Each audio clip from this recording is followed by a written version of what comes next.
Chair now recognizes the gentleman from California.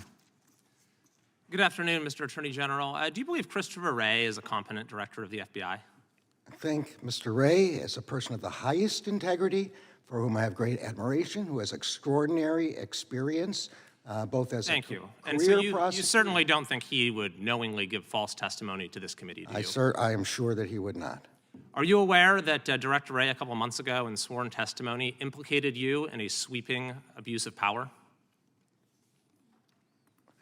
I doubt he would characterize whatever he said in that way. Well, he testified about the school board memo that you issued on October 4th of 2021, in which you mobilized federal law enforcement powers against American parents. Now, of course, you didn't put it quite like that.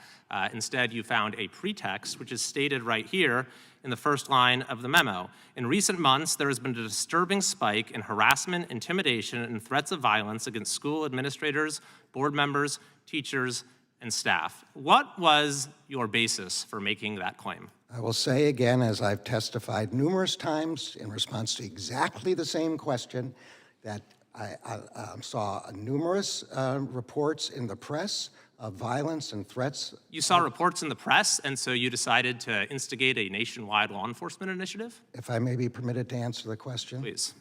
Numerous reports in the media of violence and threats of violence against school personnel of all kinds. Did you consult with the FBI director? We received a letter from the National Association of School Boards reporting. Yes, that letter contained anecdotes. It didn't contain data of an increase. Did you, yes or no, consult with the FBI director before issuing the memo? I don't believe I spoke with the FBI director, no. Why not?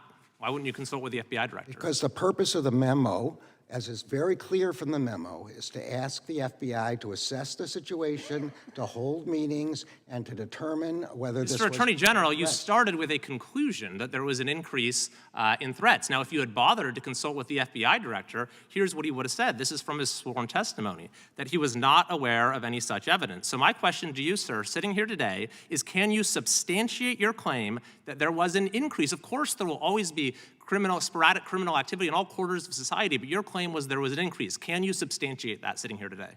I can substantiate that by the reports in the press of violence and threats of violence and by the letters sent by representatives of thousands— That's a no. You're giving us anecdotes. I'm asking you if you had data. You also said in your memo that you were committed to using the department's authority and resources to discourage these threats, identify them when they occur, and prosecute them when appropriate. Were there any such prosecutions? The emphasis should be there on when appropriate, and there were no such prosecutions, and that's good news, not bad news. There were no prosecutions, and in fact, Director Wray said there were no arrests, there were no charges. So you have no data to show us that there was any increase. You didn't even bother to consult with the FBI director, and then there were no resulting prosecutions, even though you said that they were coming. So I have to ask you now, in retrospect, was there a compelling law enforcement justification for the memo?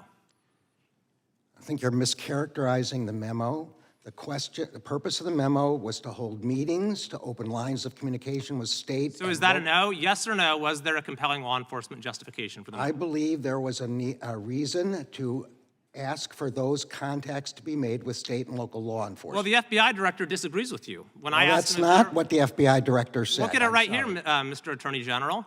When asked, do you have any reason to dispute the conclusion that there was no nationwide law enforcement justification? He said he didn't.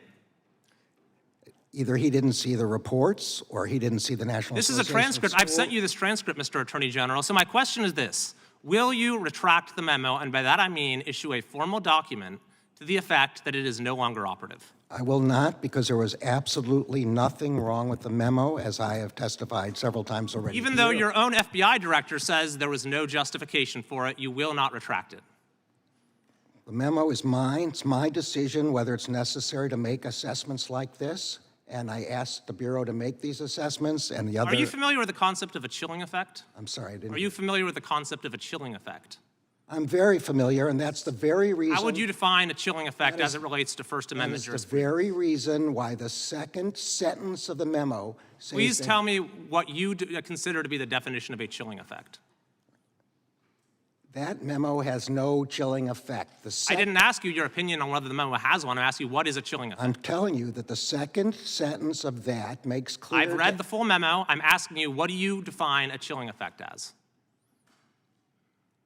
Chilling effect is when people's exercise of First Amendment rights are chilled by coercive activity by the government, which did not occur here. So here we're dealing with moms and dads. Mr. Chairman, You and I point are of public order officials. with respect to the time?